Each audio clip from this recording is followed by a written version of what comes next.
بسم الله الرحمن الرحيم. السلام عليكم ورحمة الله وبركاته.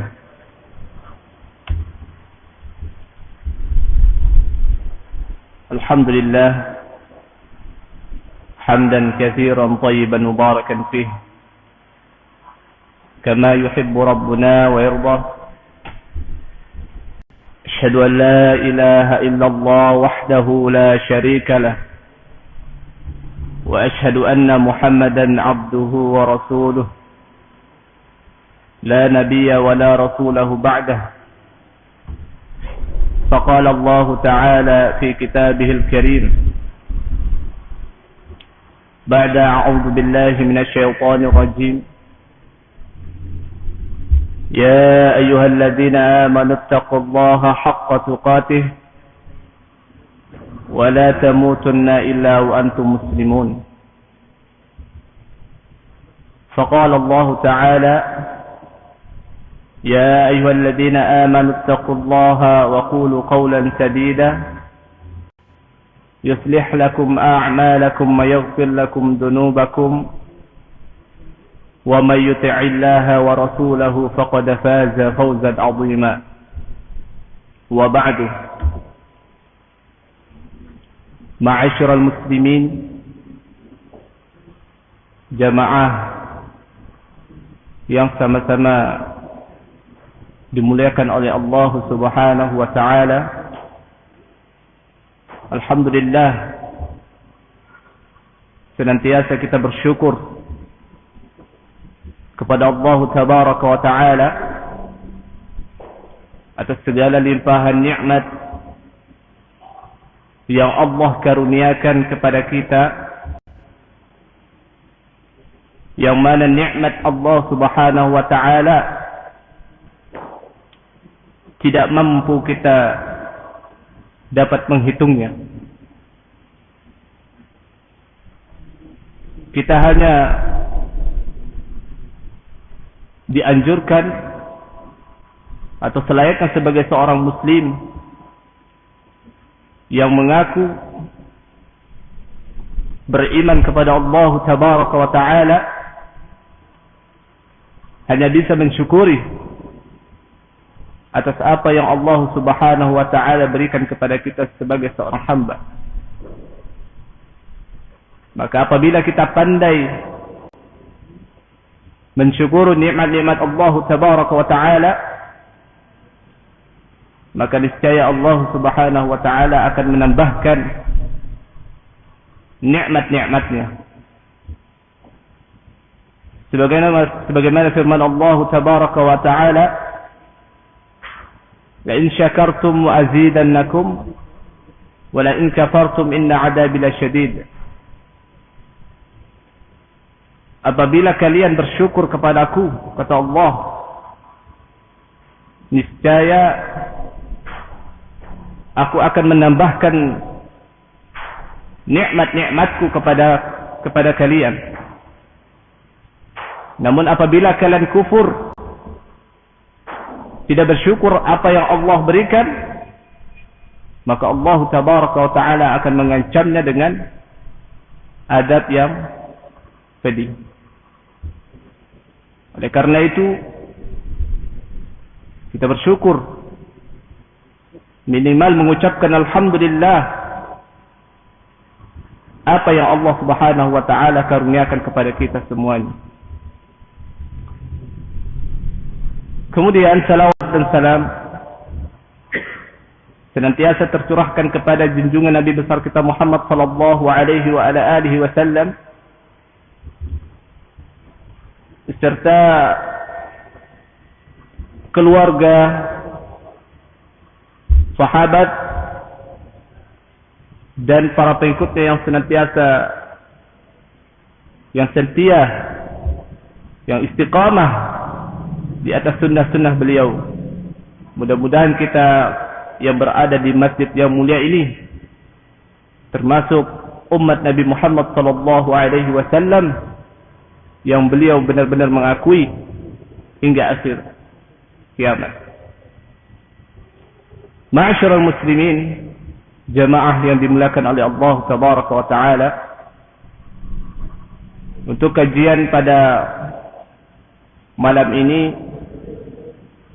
kami diberikan amanah untuk menyampaikan kajian tentang akidah atau tentang permasalahan-permasalahan tauhid, keyakinan kepada Allah Tabaraka wa Ta'ala. Karena permasalahan akidah ini merupakan suatu hal yang sangat penting di antara yang paling penting.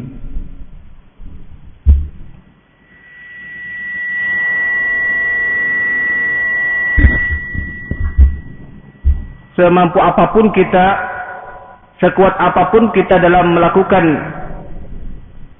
ibadah kepada Allah, kekhusyuan sekalipun, namun kalau keyakinan kita bermasalah, akidah kita memiliki yang masih ada sesuatu yang keyakinan selain Allah Subhanahu wa Ta'ala, maka niscaya ibadah yang kita lakukan itu hanyalah kesia-siaan. Oleh karena itu, insyaallah untuk malam Rabu yang perdana ini, khususnya tentang kajian akidah, kami mengambil dari kitab Al-Qaulul Mufid fi Adillatit Tauhid. Dan insyaallah juga pembahasan dalam kitab ini tidak terlepas dari rujukan-rujukan yang dipakai oleh ulama-ulama kita Muhammadiyin seperti Kiai Darwish atau Kiai Ahmad Dahlan.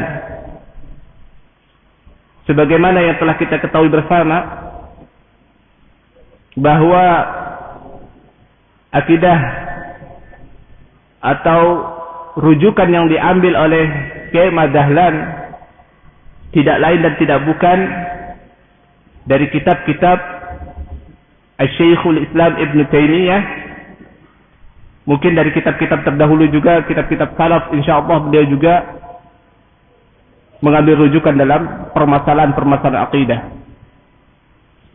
Oleh karena itu nanti pembahasan kita memang terfokus kepada kitab ini atau risalah ini, dan di samping itu akan didukung dari kitab-kitab terjemahan atau kitab-kitab mutakhirin, kitab-kitab ulama-ulama kita di Indonesia insyaallah taala. Sebelum kita memasuki pembahasan, maka kami akan mencoba memperkenalkan kitab ini. Ya. Kitab ini ditulis oleh seorang ulama yang bernama Syekh Muhammad bin Abdul Wahhab bin Ali Al-Yamani Al-Wasabi Al-Abdali. Ya. Bukan Syekh Muhammad bin Abdul Wahhab An-Najdi. Nah, itu tolong dibedakan ya. Bukan Syekh Muhammad bin Abdul Wahhab yang ada di negeri Najd atau dijuluki sebagai yang sering dituduh sebagai Wahabi. Meskipun tuduhan itu miring ya. Padahal yang sebenarnya Wahabi adalah Muhammad bin Abdul Wahhab Al-Afriqi. Muhammad Abdul Wahhab Al-Afriqi.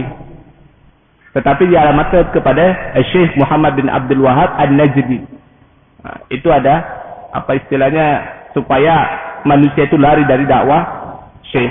Nah, namun dalam kitab tulisan kitab ini yang ditulis bukan Syekh Muhammad bin Abdul Wahhab An-Najdi, Najd bukan. Tetapi beliau ini kebetulan namanya sama, ya. Muhammad bin Abdul Wahhab bin Ali Al-Yamani Al-Wasabil Al-Abdali. Beliau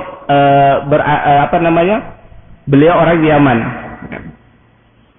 Jauh ya ketemunya antara Syekh Muhammad bin Abdul Wahab dengan Syekh Muhammad bin Abdul Wahab Al-Abdali ini berbeda ya.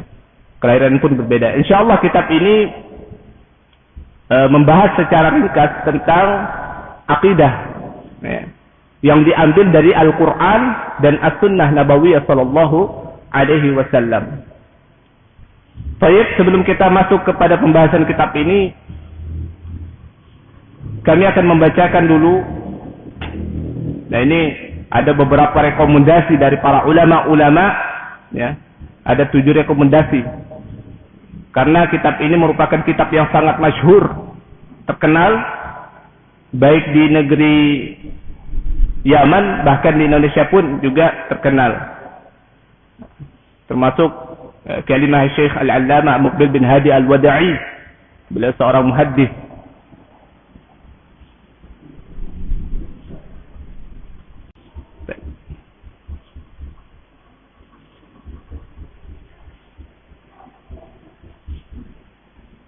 Kita langsung membacakan di muqaddimah yang keduanya. Muqaddimatut tab'atus tsaniyah. Di muqaddimah cetakan yang kedua, beliau memulai dengan Bismillahirrahmanirrahim. Innal hamdalillah nahmaduhu wa nasta'inuhu wa nastaghfiruh wa na'udzu billahi min shururi anfusina wa min sayyiati a'malina. من يهده الله فلا مضل له ومن يضلل فلا هادي له وأشهد أن لا إله إلا الله وحده لا شريك له وأشهد أن محمدا عبده ورسوله. Dan ini merupakan biasa yang digunakan oleh Rasulullah SAW yang kita kenal dengan khutbatul hajjah. Ya, jadi pembukaan seperti ini bukan milik kelompok-kelompok tertentu. Ya. Jadi kadang-kadang ada di masyarakat kita, kalau ada sudah membukanya dengan innal hamdalillah, itu sudah dicurigai. Padahal tidak seperti itu. Ya. Masa Rasulullah SAW baca ini waktu tatkala beliau berhaji innal hamdalillah, terus gimana? Apakah Rasulullah SAW juga ya ada di kelompok yang dituduh Wahabi? Ya kan, ini lucu. Siapa saja, mau kelompok mana saja, selama itu bersumber dari Nabi SAW yang sahih, maka bebas, tidak ada istilahnya pembukaan ini milik kelompok-kelompok tertentu. Ya. Ini memang harus perlu diluruskan menurut pandangan masyarakat. Baik, beliau membawakan hadis amma ba'd fa inna khairal hadithi kitabullah wa khairal hadi hadi Muhammadin sallallahu alaihi wasallam wa syarrul umuri muhdatsatuha wa kullu muhdatsatin bid'ah wa kullu bid'atin dhalalah wa kullu dhalalatin finnar. Nah, ini juga biasanya ketika membacakan hadis seperti ini ada sebagian dari saudara-saudara kita langsung alergi. Padahal ini yang hadis ini sahih yang diriwayatkan oleh sahabat Ibad bin Sariyah ya. Bahwasanya Nabi sallallahu alaihi wasallam ketika beliau berkhutbah, beliau selalu mengatakan fa inna khairal hadithi kitabullah. Maka sebaik-baik ucapan adalah kitabullah, wa khairal hadi hadi Muhammadin sallallahu alaihi wasallam, dan sebaik-baik petunjuk adalah petunjuk Muhammad sallallahu alaihi wasallam, wa syarrul umuri muhdatsatuha, dan seburuk-buruk perkara adalah yang diadakan, wa kullu muhdatsatin bid'ah, dan setiap perkara yang diadakan itu disebut bid'ah, wa kullu bid'atin dhalalah, dan setiap bid'ah itu sesat, wa kullu dhalalatin finnar. Ya. Langsung diponis, oh ini aliran ini. Padahal tidak seperti itu ya. Itu bebas saja. Kemudian penulis mengatakan summa amma ba'd. Kemudian adapun setelah itu, nah ini fahadhihi risalatun mukhtasaratun. Dan ini merupakan risalah yang ringkas fi adillatit tauhid. Di dalam dalil-dalil tauhid atau tentang dalil-dalil tauhid. Jadi beliau membuat suatu risalah yang ringkas. Beliau mengumpulkan yang mana berbicara tentang tauhid itu diambil dari dalil-dalil Al-Quran dan As-Sunnah Nabi Sallallahu Alaihi Wasallam. Agar apa? Supaya kaum muslimin itu tidak mengambil akidahnya, tidak mengambil tauhidnya itu hanya sekedar ikut-ikutan, ya. Atau mengambil hanya sekedar perkataan-perkataan yang dianggap alim, atau mengambil perkataan-perkataan para ustadz, para kiai, tidak, tetapi supaya umat Islam ini benar-benar mengambil keyakinan akidahnya itu dari dalil-dalil Al-Quran dan As-Sunnah Nabi Sallallahu Alaihi Wasallam. Kemudian dia mengatakan, "Samaituha." Nah, aku saya menamainya. Ya, beliau menamai risalah ini dengan Al-Qaulul Mufid fi Adillatit Tauhid. Ya, Al-Qaulul Mufid yaitu perkataan yang berfaedah, yang bermanfaat fi Adillatit Tauhid, di dalam dalil-dalil tauhid atau tentang dalil-dalil tauhid. Jama'atu adillataha minal Qur'anil Karim, Ya. Kata beliau, aku mengumpulkan dalil-dalilnya dari Al-Quran yang mulia, wa mimma sabata fi sunnatin nabawiyah sallallahu alaihi wasallam, dan dari apa yang telah sahih di dalam sunnah-sunnah Nabi sallallahu alaihi wasallam, yang sabit dari Nabi sallallahu alaihi wasallam. Wa qad tubi'atit taba'atul ula. Nah, dan ini merupakan cetakan yang pertama fil Hudaidah di Hudaidah itu di negeri Yaman sana. Ini 1405 Hijriah ya.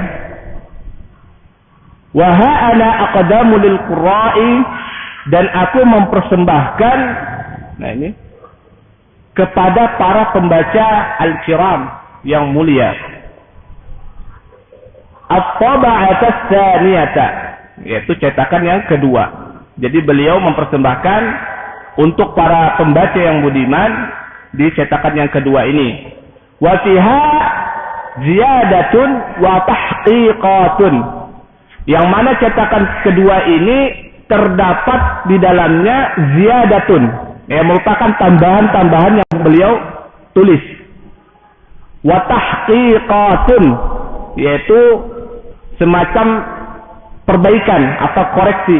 Makanya ada kitab-kitab biasa disebut tahqiq. Nah, ditahqiq, kitab ditahqiq. Artinya ada pengoreksian atau ada perbaikan. Nah, seperti itu ya. As'alullah al-azimah ay yanfa'a biha. Aku memohon kepada Allah Subhanahu wa taala agar risalah ini bermanfaat, wa ayyaj'alaha, dan menjadikannya, wa kulla a'mali, segala amalanku, khalisatan, yaitu ikhlas liwajhil karim. Nah, ini ikhlas karena Allah Subhanahu wa taala. Innahu ala kulli syai'in qadir. Sesungguhnya Allah Subhanahu wa taala berkehendak atas segala sesuatu. Kemudian beliau bersalawat kepada Nabi sallallahu alaihi wasallam, wa sallallahu wasallam wa barik ala abdihi wa rasulihi Muhammadin wa ala alihi wa sahbihi wa sallama tasliman katsira ila yaumiddin walhamdulillahi rabbil alamin.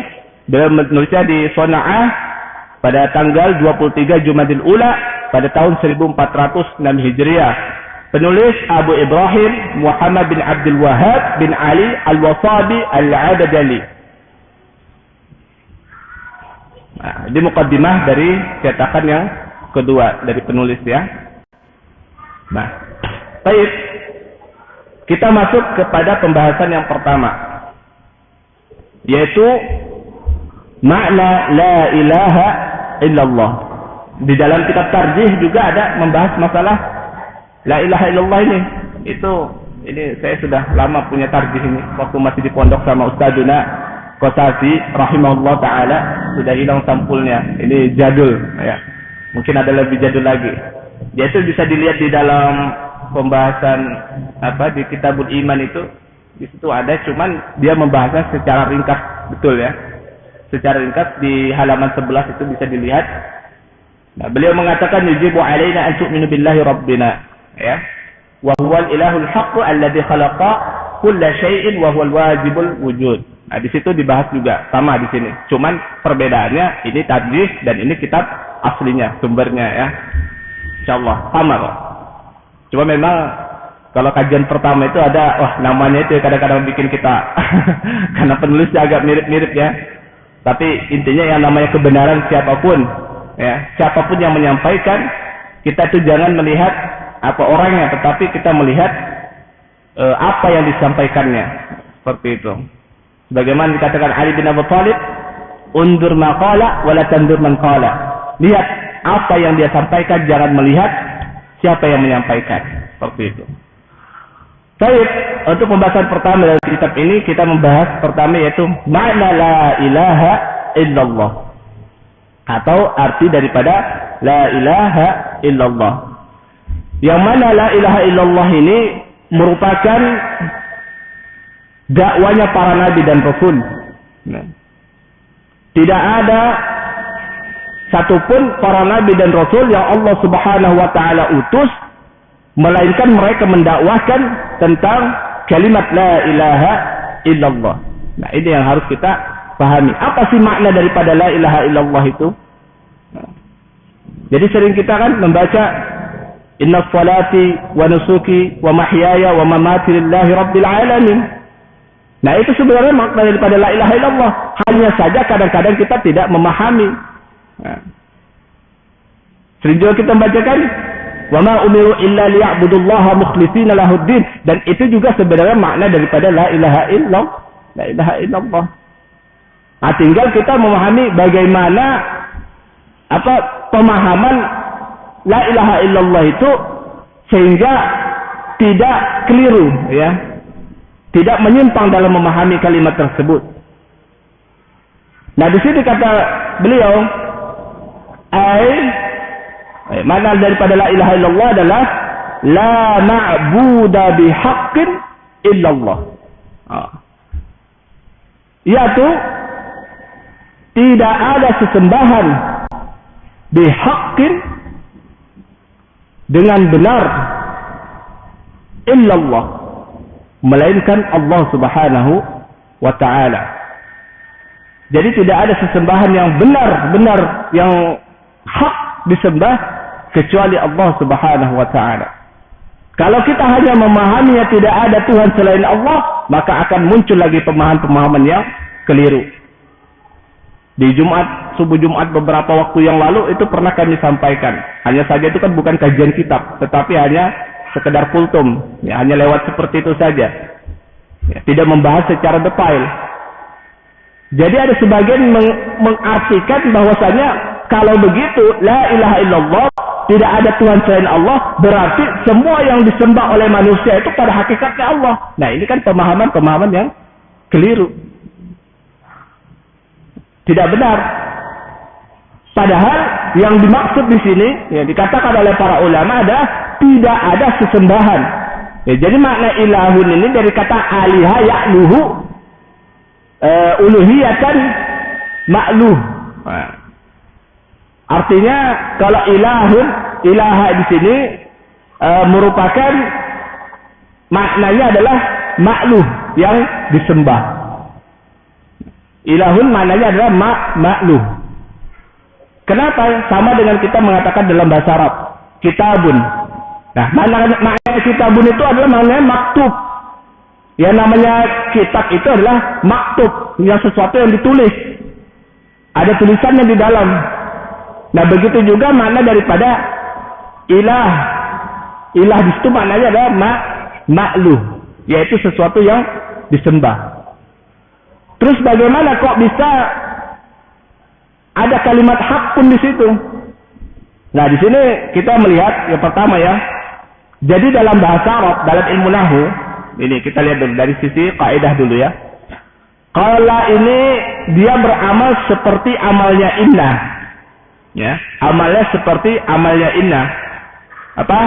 Tansabul isma wa tarfa'ul khabar. Yang saja. Nah, yaitu menasabkan isimnya dan merofakkan khabarnya. La ilaha, lah ini lamnya disebut lam nafi li jinsi, yaitu menafikan seluruh jenis sesembahan-sesembahan selain Allah Subhanahu wa taala. Kemudian kata para ulama, di sini ada khobarnya yang mahdzuf, di sini ada yang hilang, dihapus. Apa yang dihapus di sini? Dari kalimat ini. Yang dihapus di sini adalah haqqun. Nah, ini atau bihaqqin. Makanya terjemahan yang benarnya adalah tidak ada sesembahan yang benar. Realitanya apa? Ya kan? Kalau seandainya tidak seperti itu, maka pada orang akan menganggap bahwa semua sesembahan itu adalah Allah. Kalau tidak ada takdir daripada bihaqqin di sini. Kemudian illallah ini disebut dengan istisna, pengecualian. Disebut dengan isbat, penetapan. Pertama menafikan, kemudian yang kedua adalah menetapkan. La ilaha illallah. Jadi maknanya di sini tadi apa? Tidak ada sesembahan yang benar disembah, bihaqqinnya di sini terhapus. Terhapus. Apa dasarnya? Nanti kita lihat di sini ada dasar dalam ayat Al-Qur'an. Illallah, ya tidak ada sesembahan yang berhak disembah kecuali Allah. Nah ini ya, la ma'budu bihaqqin illallah. Tidak ada sesembahan yang berhak disembah kecuali Allah Subhanahu wa taala. Lalu beliau mengatakan wa ghairullahi in ubida fa bi batilin. Maka selain Allah Subhanahu wa taala jika diibadahi maka ibadat tersebut batil atau ibadat tersebut menyimpang. Dalilnya apa? Dalilnya di dalam Al-Qur'an surah Luqman ayat 30. Nah, ini bisa dilihat. Qala Allah Ta'ala, Allah Subhanahu wa taala berfirman, "Dzalika bi anna Allah," maka demikian itu sesungguhnya Allah Subhanahu wa taala huwal haqq. Ini ya. Sesungguhnya Allah Subhanahu wa taala dialah yang hak, yang maha benar. Nah, ini yang dihapus, yang dimahdzuf. Ya, kalau kita belajar yang namanya ilmu nahwu itu insyaallah akan paham ya. Tapi enggak apa-apa, yang jelas kita bisa memahami dulu makna daripada la ilaha illallah ini. Ya. Wa anna ma yad'una, maka sesungguhnya apa yang mereka serukan min dunihi selain Allah Subhanahu wa taala al-batil. Jadi apa yang mereka serukan, apa yang mereka ajak kepada selain Allah Subhanahu wa taala, maka ajakan tersebut adalah batil. Wa anna Allaha huwal aliyyul kabir, dan sesungguhnya Allah Subhanahu wa taala yang maha tinggi lagi maha besar. Jadi itu ya. Wa qala ta'ala, dan firman Allah juga, fa'lam, ketahuilah, annahu la ilaha illallah, sesungguhnya dia tidak ada yang berhak disembah kecuali Allah Subhanahu wa taala. Jadi kalau ada orang yang mengatakan bahwasanya dia sudah jadi meskipun orang yang sudah berzikir la ilaha illallah ratusan kali, tapi dalam prakteknya dia masih beribadah kepada selain Allah Subhanahu wa taala, berarti dia tidak memahami kalimat la ilaha illallah itu. Ya.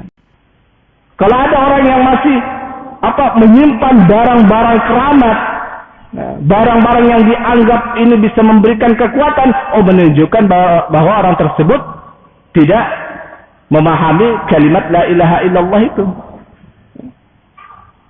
Jadi inilah makna daripada la ilaha illallah, yaitu menafikan semua sesembahan-sesembahan selain Allah Subhanahu wa taala. Kemudian kita lanjutkan. Ini saya bacakan secara ringkas saja. Insyaallah di beberapa sering kita sampaikan juga, makanya saya tidak terlalu panjang menjelaskan.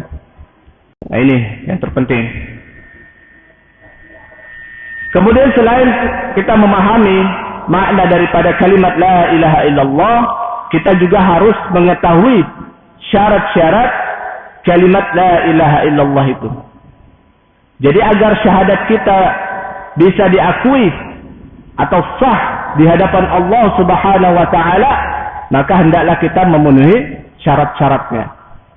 Jadi bukan hanya ibadah seperti kita salat itu ada syaratnya, syahadat pun ada syarat-syaratnya. Ya.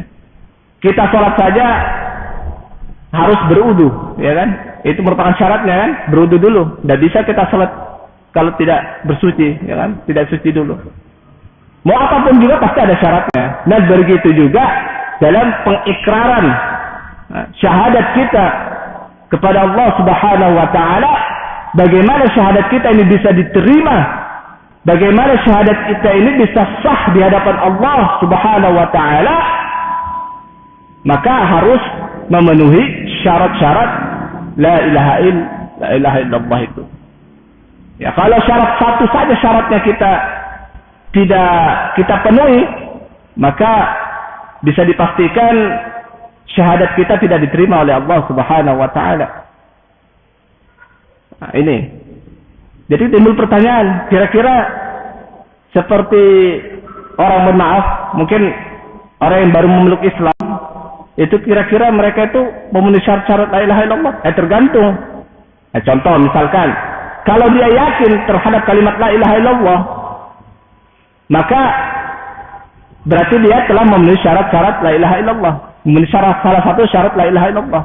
Jadi kan tidak mungkin dia memeluk Islam karena keterpaksaan atau tidak yakin dengan syahadat itu. Kalau sudah tidak yakin berarti dia tidak memenuhi syarat. Nah, itu salah satu contoh. Jadi jangan nanti mulai ini istilah traveling kita ya, berpikir nanti kita dianggap apa ini syarat kita selama ini diterima enggak ya, karena tidak memenuhi syarat. Insya Allah diterima Pak, cuma ini hanya saja perlu namanya penjelasan secara terperinci. Baik, di sini beliau menyebutkan syurutu la ilaha illallah, syarat-syarat kalimat la ilaha illallah.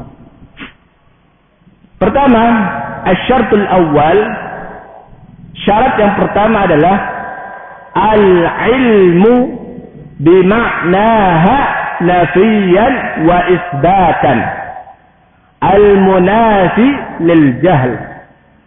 Nah, ini. Jadi syarat pertama adalah berilmu, mengilmui. Yaitu apa maknanya di sini? Maknanya adalah menafikan dan menetapkan. Sebagaimana setelah kita sampaikan tadi, ya, kita harus mengilmui kalimat la ilaha illallah itu. Kalau kita tidak mengilmui, maka nanti dikhawatirkan kita akan terperosok ke dalam kesyirikan. Jadi kita ini anggap benar. Ya. Seperti saya contohkan tadi, ada orang menganggap bahwasanya kalau begitu semua sesembahan itu adalah Allah. Nah, padahal di sini adalah menafikan dan menetapkan la dan illah. Ya. Nah, ini syarat yang pertama. Al-munafi lil jahl. Tujuannya apa? Tujuannya adalah untuk menafikan atau meniadakan lil jahl, yaitu meniadakan ketidaktahuan. Kalau dalam bahasa kasar disebut kebodohan. Ya, tujuan kita berilmu itu adalah untuk menghilangkan ketidaktahuan kita sehingga kita menjadi tahu. Yang tadinya la ilaha illallah kita pahami secara umum, tidak ada Tuhan selain Allah. Sekarang kita mengetahui, itu namanya mengilmui. Nah, dan ilmu di sini masuk daripada syarat-syarat la ilaha illallah. Apa dalilnya? Nah, kan lagi-lagi bicara dalil. Jadi di sini Pak pembahasan kitab ini kebanyakan dalil, ya. Memang harus seperti itu Pak, sehingga akidah kita ini kokoh, dibangun di atas nas yang bisa dipertanggungjawabkan, ya, bukan hanya semacam perkataan-perkataan orang-orang, ya, tetapi harus dibangun dengan dalil-dalil yang jelas, ya, dari Al-Quran dan Sunnah Nabi Sallallahu Alaihi Wasallam. Nah, ini beliau berdalil dengan firman Allah Subhanahu Wa Taala surah Muhammad ayat yang 19. Fa'lam annahu la ilaha illallah. Maka ketahuilah Sesungguhnya tidak ada yang berhak diibadahi dengan benar kecuali Allah Subhanahu wa taala. Nah, di sini kalimat fa'lam di sini merupakan fi'il amr, kata perintah. Ya. Di sini Allah Subhanahu wa taala memerintahkan kepada kita kaum muslimin untuk mengilmui, ya, untuk mengilmui kalimat la ilaha illallah, untuk mempelajari apa sih maksud daripada kalimat la ilaha illallah, apa sih konsekuensi dari kalimat la ilaha illallah. Dan di sini Allah Subhanahu wa taala memerintahkan kepada kita, fa'lam, pelajarilah, ilmuilah, ketahuilah. Nah, ini terjemahannya seperti itu Pak ya. Annahu, sesungguhnya dia Allah Subhanahu wa taala la ilaha illallah. Kemudian dalil yang kedua dari hadis Nabi sallallahu alaihi wasallam, wa Utsman bin Affan radhiyallahu taala anhu qala, dari Utsman bin Affan radhiyallahu taala anhu berkata, qala Rasulullah sallallahu alaihi wasallam, Rasulullah sallallahu alaihi wasallam bersabda, man mata, barang siapa yang mati, wa huwa ya'lamu, dan dia sementara dia mengetahui, sementara dia mengilmui, annahu la ilaha illallah, sesungguhnya dia Allah Subhanahu wa taala tidak ada yang berhak diibadahi kecuali Allah, dakhalal jannah. Nah, ini Pak jaminannya Pak. Coba kita perhatikan di sini. Rasulullah tidak mengatakan man mata wa huwa yaqul, tetapi Rasul mengatakan man mata wa huwa ya'lamu. Nah, ini Pak. Rasul mengatakan barang siapa yang mati sementara dia mengilmui. Memang dalam riwayat yang lain dikatakan juga yaqul, yaitu mengucapkan, tetapi bukan hanya sekedar ucapan, tetapi harus juga dibarengi dengan keilmuan. Nah, apa? Man mata wa huwa ya'lam, wa huwa ya'lamu, dan barang siapa yang mati sementara dia mengilmui kalimat la ilaha illallah, dakhalal jannata, maka dia dijamin masuk surga. Nah, yang memberikan jaminan di sini adalah Rasulullah sallallahu alaihi wasallam. Nah, dilihat hadis ini diriwayatkan Imam Muslim dengan nomor hadis 620 ya. Kemudian syarat, nah setelah kita memahami syarat yang pertama, kita harus juga mengetahui syarat yang berikutnya. Itu ada 8 syarat Pak. Insyaallah kita membahasnya secara ringkas. Ya.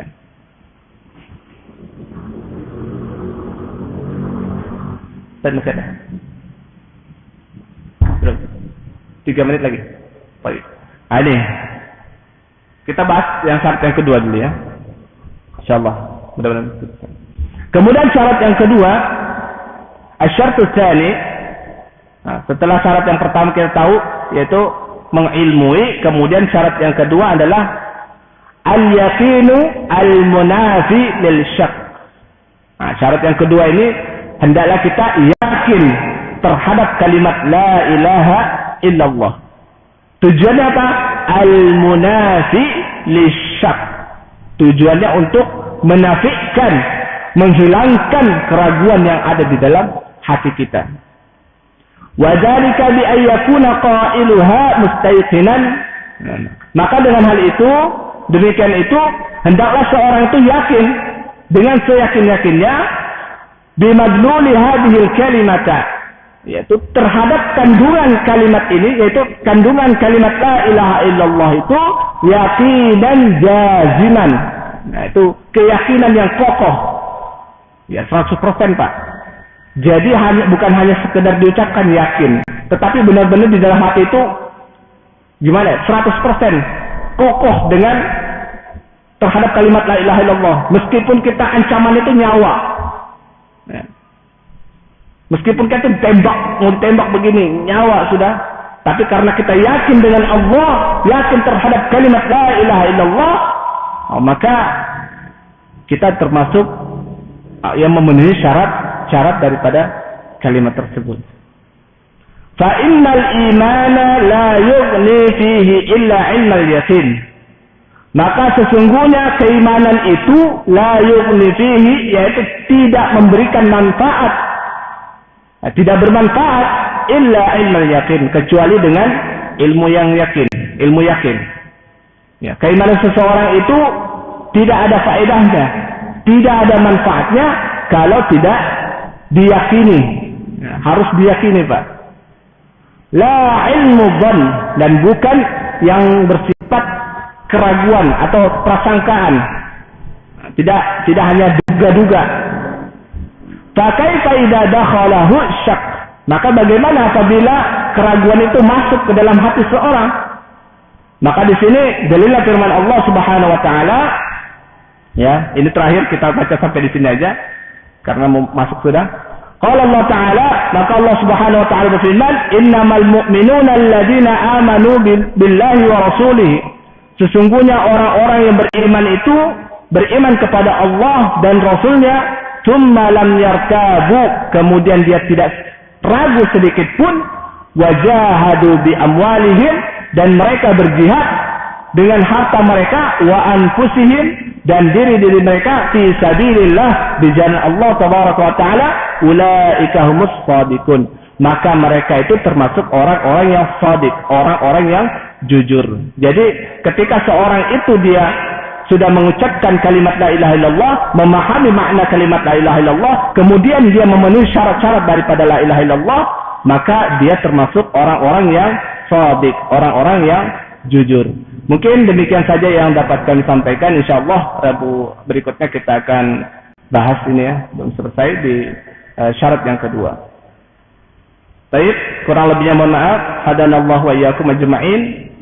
Mari kita sama-sama dengan membaca doa kafaratul majelis.